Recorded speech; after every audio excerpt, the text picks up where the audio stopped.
Welcome to Study Faith with AI, where we use the power of AI to help you explore the Church of Jesus Christ of Latter-day Saints. I'm Meg Jensen. And I'm Paul Carter. And we're Google AIs. Whether you're a lifelong member or just starting to learn about the church, we're here to dive deep into its history, beliefs, and culture. So if you're ready to learn, you're in the right place. That's right. Let's get started. Welcome to your deep dive into the Book of Mormon. We've got quite a collection of scholarly essays here that really dig deep into the book's origins and interpretations. It is a pretty fascinating collection, yeah. These essays tackle some pretty big questions about the Book of Mormon, questions that have been going on, well, for centuries, really. Okay, so one essay I was looking at, it dives right into this idea of the Book of Mormon as a potential, and this is a pretty loaded term, idolatry. It is. The essay unpacks that term carefully, though. The argument is basically that elevating any book, even a sacred one, to the ultimate level of authority. Oh, so like even if it is sacred? Yeah, it can become, if it replaces a direct communion with the divine, it can become a form of, well, idolatry. So it's not about the book itself, but more about how people are relating to it. Exactly. And the author uses, the Book of Mormon's own words to make this point, highlighting passages that warn against, like, putting trust in the arm of flesh or relying solely on external sources for spiritual guidance. I see. So that's interesting. It challenges us to think about like where true authority lies. Is it within ourselves? Is it in a text? Is it in a direct connection with God, the divine? Yeah, exactly. It reminds us that, Scripture can be a really powerful tool for spiritual growth, but it shouldn't become a barrier between us and the source of all truth, Okay, so that first essay gets us thinking about how we even approach the Book of Mormon. Another essay in this collection tackles a topic that always seems to stir up a lot of debate. The Book of Mormon's historicity. This one takes a really fascinating approach. It suggests that perhaps some elements of the Book of Mormon weren't necessarily meant to be taken as literal historical events, but rather as these kind of symbolic narratives that convey these deeper spiritual truths. Oh, so almost like those parables we see in the Bible, where the point isn't so much the story itself, but the message that it's trying to get across. Exactly. The author actually draws some pretty compelling parallels there. They argue that focusing solely on the literal historicity of every detail might actually distract us from the deeper theological, spiritual messages embedded within the narrative. It makes me think of, how some people get caught up in debating whether Jonah really lived inside a whale, Right. And they miss the whole point of the story about like repentance and God's mercy. Yeah, the author of this essay would probably agree with you on that one. They're urging us to read the Book of Mormon on multiple levels, right? Appreciating both its historical context, but also its kind of timeless spiritual significance. Okay. So now one essay here goes even further and proposes a pretty bold idea. Acknowledging the Book of Mormon as inspired scripture, but accepting Joseph Smith as its author, influenced by the religious, landscape of his time. This is where things get really interesting, yeah. This essay carefully analyzes how the Book of Mormon interacts with these prominent theological ideas that were kind of circulating in the early 19th century, particularly this idea of universalism. Oh, can you remind me what universalism is again? So universalism, in simple terms, is the belief that, well, everyone will ultimately be saved, Right, regardless of their earthly actions. It was actually a really controversial idea back in Joseph Smith's time. And it seems like, well, the Book of Mormon kind of directly addresses and refutes it. So the Book of Mormon is kind of like a participant in this 19th century theological debate. Exactly. The essay points out that the book condemns this character named Nehor for preaching, guess what, universalist ideas. And the arguments used against Nehor mirror those used by, well, anti-universalist preachers of that era. Wow, I never thought about it that way. Yeah. So it's like the Book of Mormon is having this real-time conversation with the religious ideas of its day. And this raises a really interesting question. Yeah. If Joseph Smith was the author, could this debate with universalism, could that be seen as a reflection of his own grappling with these ideas, as he's shaping the Book of Mormon? That's a pretty mind-blowing thought. And Yeah. It adds a whole new layer to understanding the book's origins and its purpose. It does. And it challenges us to think critically about, like, the nature of inspiration in Revelation. Yeah. Does divine inspiration mean, like, word-for-word dictation from God? Or could it involve this more complex interplay between God's influence and the human author's, own experiences, intellectual context? Those are some big questions. Okay, another essay in this collection delves into an area that I found particularly interesting, the concept of the Godhead in the Book of Mormon. Yeah. And it points out that there's this apparent shift in how the Godhead is portrayed throughout the text. Yeah, this essay is a deep dive into the evolution of, Mormon theology. It highlights how the early parts of the Book of Mormon seem to present what scholars call a modalistic view of the Godhead. Modalistic, that's a new one for me. Think of it this way. Modalism sees God as a single being who kind of manifests in different roles or modes throughout history. Sometimes as the Father, sometimes as the Son, sometimes as the Holy Spirit. It's almost like an actor wearing different masks to play different characters in a play. Okay, I think I'm starting to get it. So how does this modalistic view evolve as you go through the Book of Mormon? Well, as you progress through the book, you see this kind of gradual shift towards a more what we call a Trinitarian understanding, Okay. where the Father, Son, and Holy Spirit are seen as distinct beings within a unified Godhead.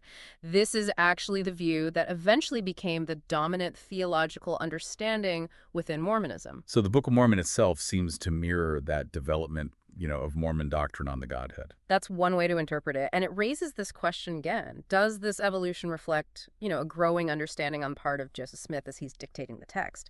Was he, like, working through these theological ideas in real time as he's receiving revelation? Man, this is really making me think about the Book of Mormon in a whole new light. Okay, so let's move on to a topic that's always generated a lot of discussion and controversy, the Sermon on the Mount. Okay. And the potential influence of the King James Version, the KJV, in the Book of Mormon. This is a point of contention for a lot of people, and this essay jumps right into the heart of it. Yeah. It directly compares the Sermon on the Mount as it appears in the Book of Mormon in 3rd Nephi with the King James Version of the Bible, the one in the Gospel of Matthew. Okay, and what does that comparison reveal?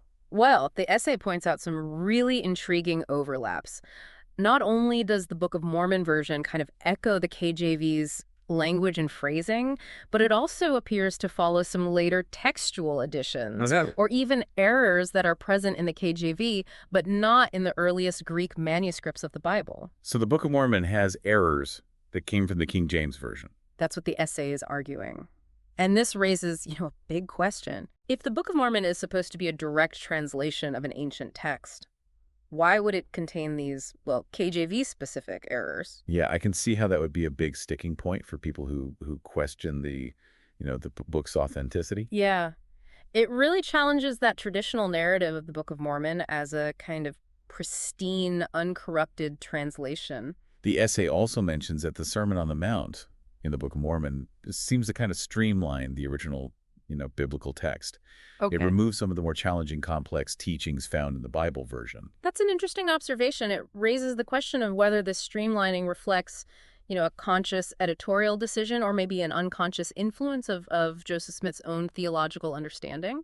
It's almost like someone is, summarizing a complex philosophical treatise, Right. trying to capture the main points, but maybe simplifying some of the nuances along the way.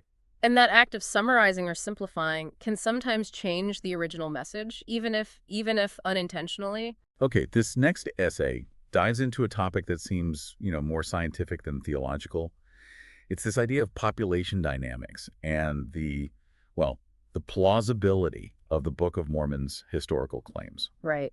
This is where we get into, the nitty-gritty of demographics. Okay. The essay asks this really simple question, but it's a profound one. Yeah. Can the Book of Mormon's account of these vast civilizations in ancient America be reconciled with what we know today about population growth rates, especially before, modern advancements? Yeah, that's a great question. I mean, I remember learning, back in school that population growth was incredibly slow for most of human history. Exactly. Especially before the agricultural revolution and then even later, the Industrial Revolution. That's the crux of the issue here. The Book of Mormon describes these large-scale wars, complex societies, and just this really rapid population expansion, all within, a relatively short time frame. Yeah. In pre-Columbian America. So the timeline might not add up.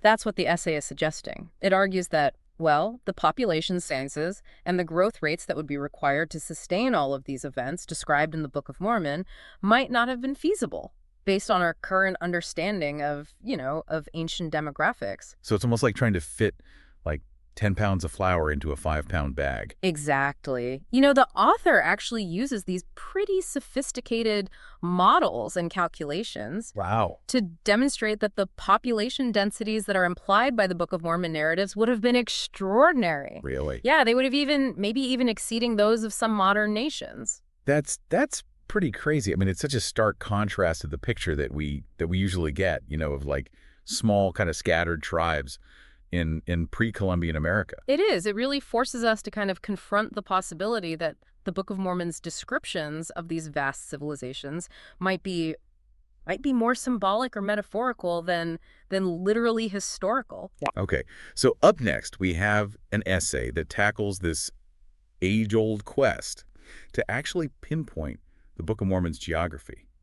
And it seems like everyone has their own theory about where it all took place. This essay actually focuses on the work of two really prominent scholars who've developed these detailed geographical models for the Book of Mormon, John Sorensen and F. Richard Hawk. Oh. Both scholars place the events of the book in Mesoamerica. Mesoamerica, remind me. That's the region that includes like present-day Mexico and parts of Central America. Right.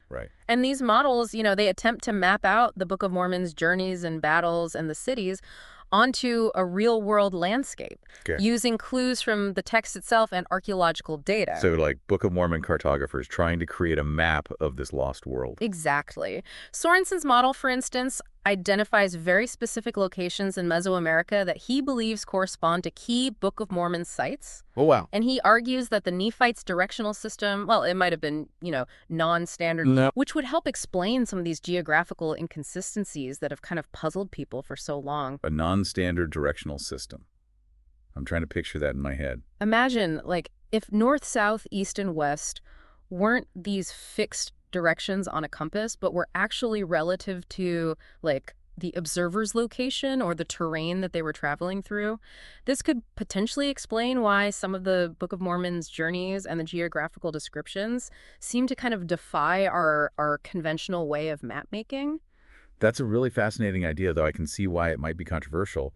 It's kind of like, changing the rules of the game to make the pieces fit. It is, and that's the challenge of Book of Mormon geography. It's this constant back and forth between, trying to reconcile the text with the archaeological and geographical realities that we know, but also being open to the possibility that our understanding of those realities might be incomplete. It's like assembling a puzzle where some of the pieces might be missing or might not quite fit the way you expect them to. Exactly. The quest for a definitive Book of Mormon geography is ongoing. Right. But these models offer some intriguing possibilities and really demonstrate this ongoing effort to ground the text in a real-world context. Okay, this next essay delves into a topic that just sounds like it's ripped straight out of, like an Indiana Jones movie.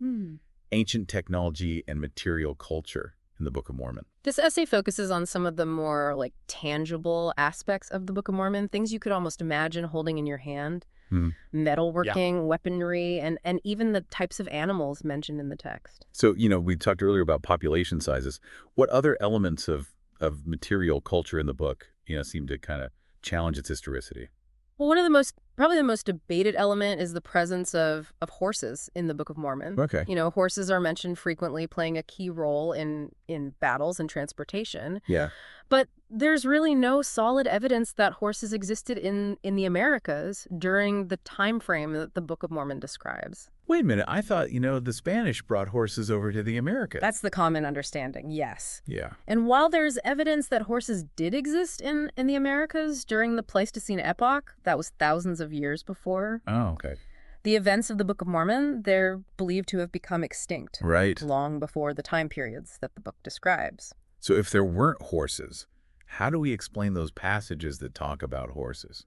Some scholars have suggested that, the word horse might actually be a mistranslation. Oh. Or that it refers to maybe a different animal altogether, like a tapir or maybe a deer. Okay. But These explanations are often seen as kind of strained, especially given, how prominent of a role horses play in the Book of Mormon narrative. Yeah, it's like, finding a dinosaur bone in your backyard. Right. It just doesn't fit with the timeline that we've been taught. hmm Another intriguing artifact that's been the subject of much debate is the mention of swords in the Book of Mormon, specifically a type of sword called Okay.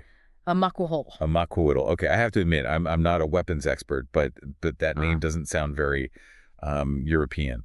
You're right. The makuhol is actually a distinctly Mesoamerican weapon. Okay. It's a wooden club that's edged with these obsidian blades, famously used by the Aztecs. Right, right. And while its existence is, very well documented in later Mesoamerican cultures, finding evidence of it during, the earlier time frame of the Book of Mormon Yeah. is a challenge for those who are trying to, place the book's events in a Mesoamerican setting. So it's a question of chronology again, just like with the horses. Exactly.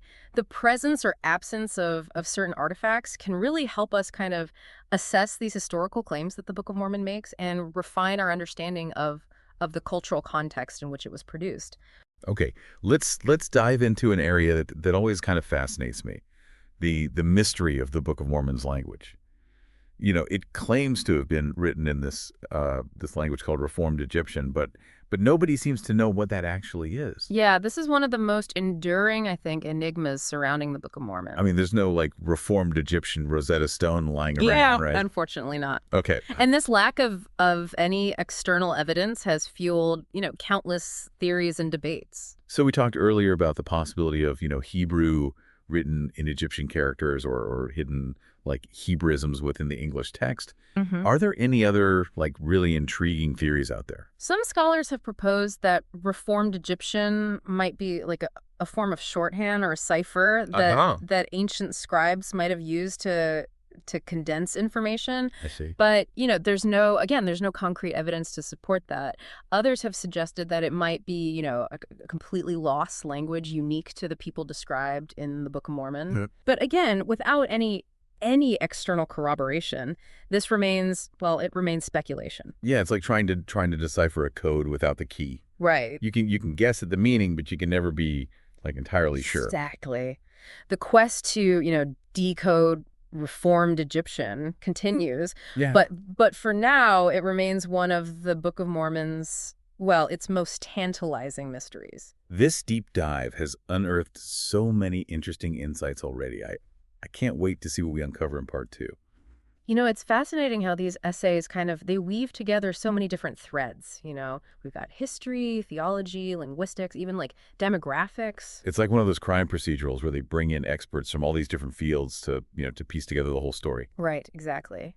And speaking of piecing things together, one essay proposes, I don't know, maybe a radical reordering of the Book of Mormon's composition, a theory that's known as the priority of Mosiah.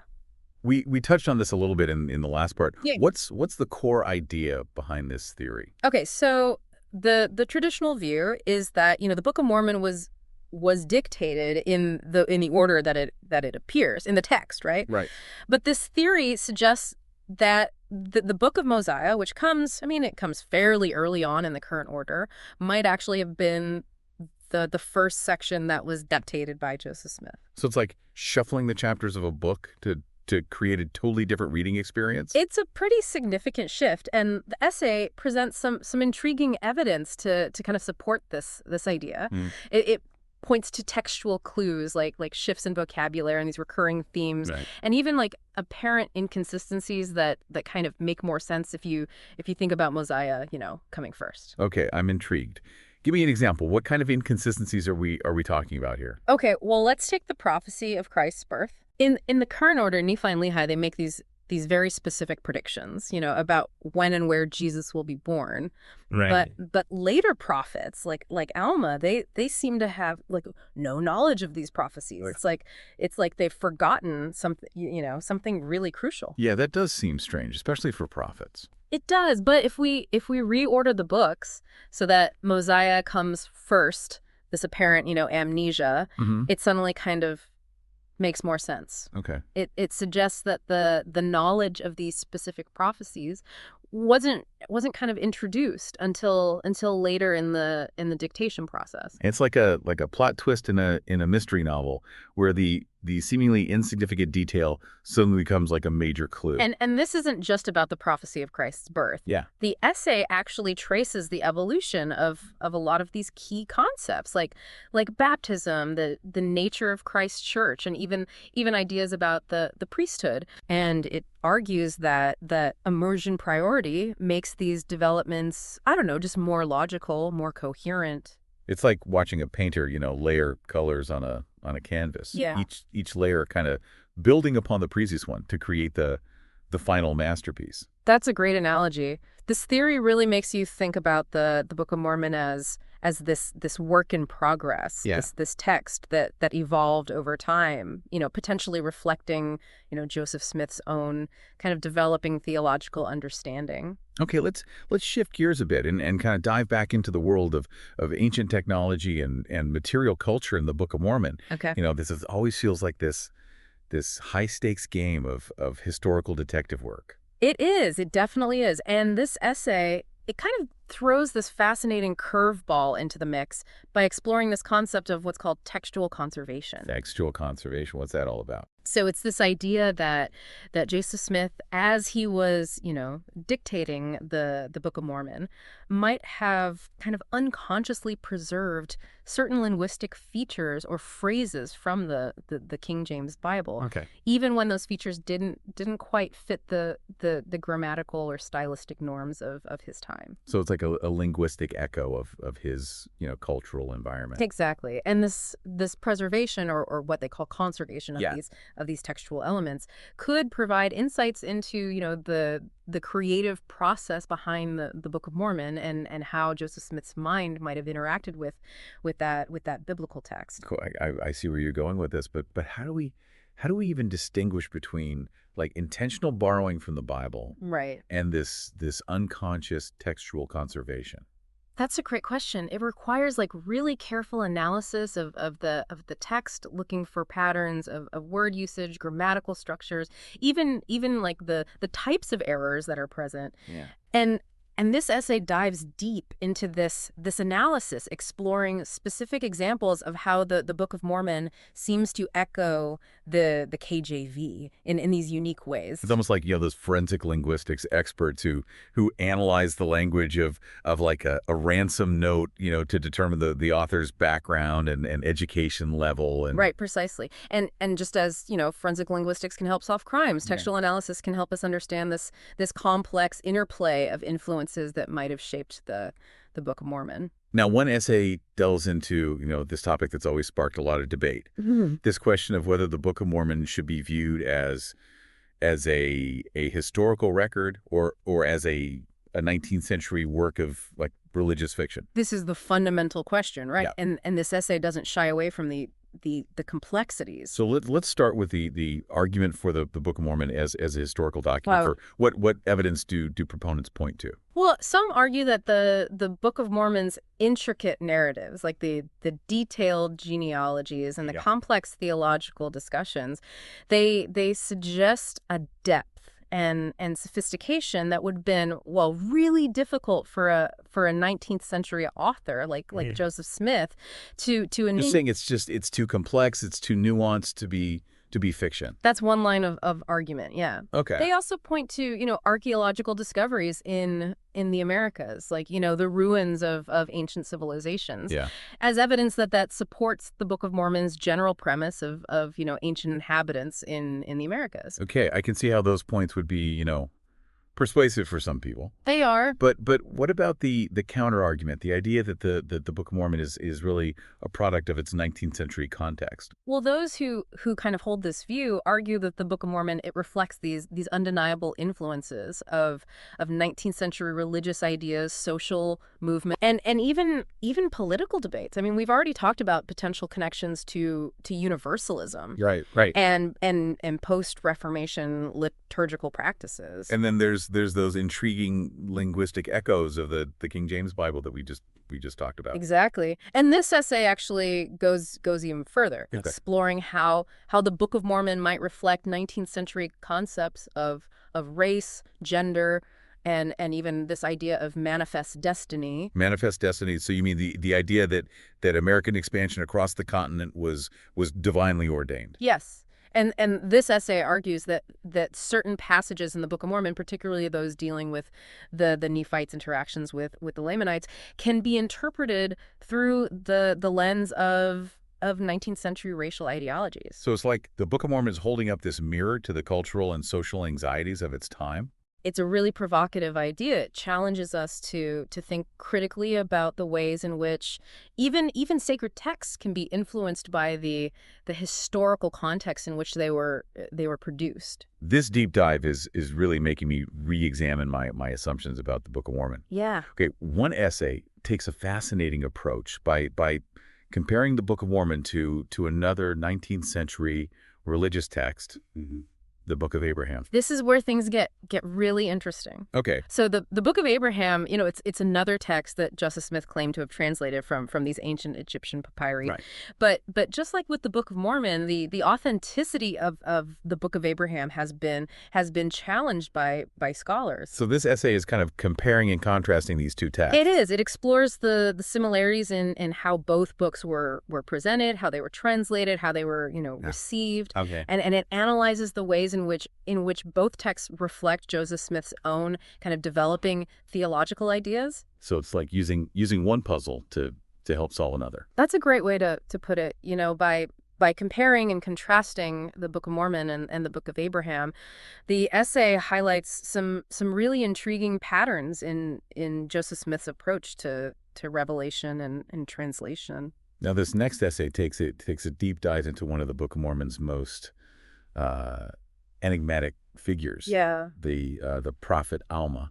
Alma, he's such a fascinating character, right? He did. He undergoes this profound transformation, from a rebellious youth to this powerful spiritual leader. Yeah. And this essay explores kind of the psychological and spiritual dimensions of his journey. Okay, but what does Alma's personal journey have to do with these broader questions about the Book of Mormon's, origins and authenticity? Well, the essay argues that Alma's story, it might actually provide clues about Joseph Smith's own spiritual struggle. Yeah. And his process of religious self-discovery. It suggests that Alma's, conversion experience, his wrestling with doubt and temptation, and his eventual emergence as this powerful preacher might actually reflect Joseph Smith's, own personal journey. So it's almost like Joseph Smith is projecting his own experiences onto this ancient prophet. It's a fascinating hypothesis. It challenges us to think about the Book of Mormon not just as a historical record or a theological treatise, but also as this deeply personal expression of Joseph Smith's own faith and spiritual struggles. Wow, this is really making me rethink everything I thought I knew about the Book of Mormon. Yeah. Okay, let's move on to a topic that's always kind of captivated my imagination. The Book of Mormon's description of a visit from Jesus Christ to the ancient Americas. This is one of the most powerful and moving passages in the entire Book of Mormon. Yeah. After his resurrection, Jesus appears to a group of believers in the Americas, teaching them, healing them, and establishing his church among them. It's a beautiful story, but it's also one that raises a lot of questions for both believers and skeptics. Absolutely. And this essay kind of explores those questions, head on. Yeah. It delves into the theological implications of Christ's visit to the Americas, asking what it means for our understanding of God's relationship with different cultures and civilizations throughout history. So it's not just about the historical plausibility of the event itself, but about its broader theological significance. Exactly. The essay explores this idea that Christ's appearance in the Americas might symbolize the universality of his message and the global reach of his gospel. Yeah. It's like, those maps that show the spread of Christianity throughout the world with these lines kind of radiating outward from Jerusalem. The essay also examines the ways in which, this account has been interpreted and reinterpreted throughout Mormon history, reflecting evolving understandings of race, colonialism, and the relationship Yeah. between Christianity and indigenous cultures. It's fascinating how a single story can be read through so many different lenses, It is. and can spark such diverse interpretations. So now, after all this exploration, Hmm. I mean, the big question remains: what does all this mean for the authenticity of the Book of Mormon as history and as a Right. source of divine truth? Yeah, that's the question, isn't it? It lies at the heart of so much of the discussion surrounding the Book of Mormon. Yeah. These essays have presented some compelling arguments, I think, They have. that challenge those traditional assumptions. And that's what makes them so valuable. Yeah, They push us to engage with the Book of Mormon on this deeper, more critical level. right. To grapple with its complexities and to confront those questions that it raises about faith, about history, and the nature of revelation itself. One of the biggest hurdles for some people is the lack of definitive archaeological evidence to support the Book of Mormon's, specific claims. That's a valid concern. Yeah. The Book of Mormon describes these vast civilizations, sprawling cities, massive battles, complex agricultural systems. Hmm. But so far, the archaeological record hasn't yielded, I don't know, any smoking gun artifacts or structures that definitively prove that these events occurred in the Americas. Some proponents, they point to the existence of ancient civilizations in the Americas like the Maya or the Olmec Right. as evidence that supports at least the Book of Mormon's general premise. And those civilizations, they were incredibly sophisticated. I mean, Yeah. they achieved remarkable things. Yeah. But connecting them directly to the specific people and events that are described in the Book of Mormon is a much more difficult task. Yeah. It's like, finding a piece of a puzzle that looks like it might fit, but the colors are slightly off or Right. the edges don't quite align. And those details matter. The lack of specific archaeological corroboration has led some to really question the Book of Mormon's historical claims, Right. and to explore alternative interpretations of its origins. And some of those alternative interpretations Right. suggest that the Book of Mormon might be, more of a product of Joseph Smith's 19th century environment, Mm-hmm. Shaped by the religious ideas, the social movements, the cultural trends that were kind of swirling around him at that time. That's a perspective that deserves careful consideration. I mean, the Book of Mormon, it undeniably reflects certain theological and social currents of the 19th century. I mean, we've seen this in its engagement with universalism, its similarities to post-Reformation liturgical practices, and even its potential echoes of the King James Bible. It's like looking at a painting, and realizing that the artist's brushstrokes, they reveal, not only the subject of the painting, Yeah. but also, something about the artist's own style, their influences, even their emotional state at the time of creation. And understanding that historical context in which a text was produced can really, enrich our appreciation of its nuances and its complexities. Right. It allows us to see how the author might have interacted with the ideas and the events of their time.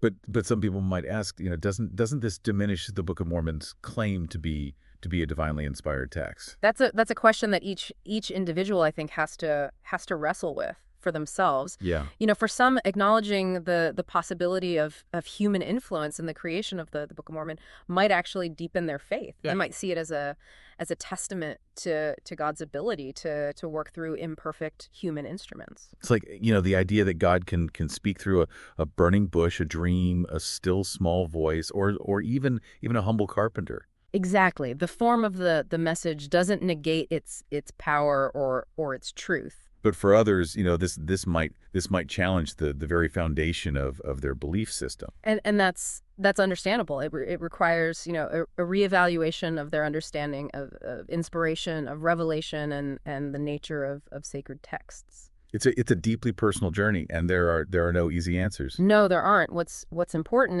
is that we approach these questions with with humility, with Mm, intellectual honesty, well, and a willingness to engage in thoughtful dialogue, even when those dialogues are difficult or uncomfortable. yeah, it's about, respecting different perspectives, even if we don't agree with them. And recognizing that our understanding of the Book of Mormon, like our understanding of faith itself, is this ongoing process of growth, of discovery and revelation. So what does all of this mean, for someone who's wrestling with doubts or seeking answers about the Book of Mormon? It means that the journey is just as important as the destination. Mm. It means asking those tough questions, exploring different perspectives, and being willing to sit with uncertainty. It's about embracing the gray areas, the nuances, Right. the complexities. Yeah, and recognizing that the search for truth it's a lifelong pursuit. Yeah. And the Book of Mormon, with all its mysteries and challenges, can be a really powerful catalyst for that search. Well, thank you for joining us on this deep dive into the Book of Mormon. It's Hmm. it's been a thought-provoking exploration, I think. It And has. we hope it sparked your own, curiosity to continue digging deeper, asking those questions and just seeking understanding. Keep exploring, keep learning, and keep the conversation going.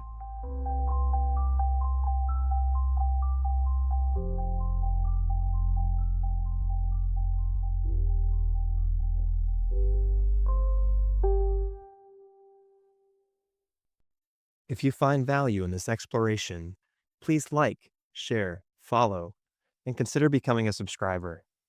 Your contributions help keep these conversations going and allows us to maintain the highest quality production. You can find all the details at studyfaithwithai.com. Thank you for being part of this journey.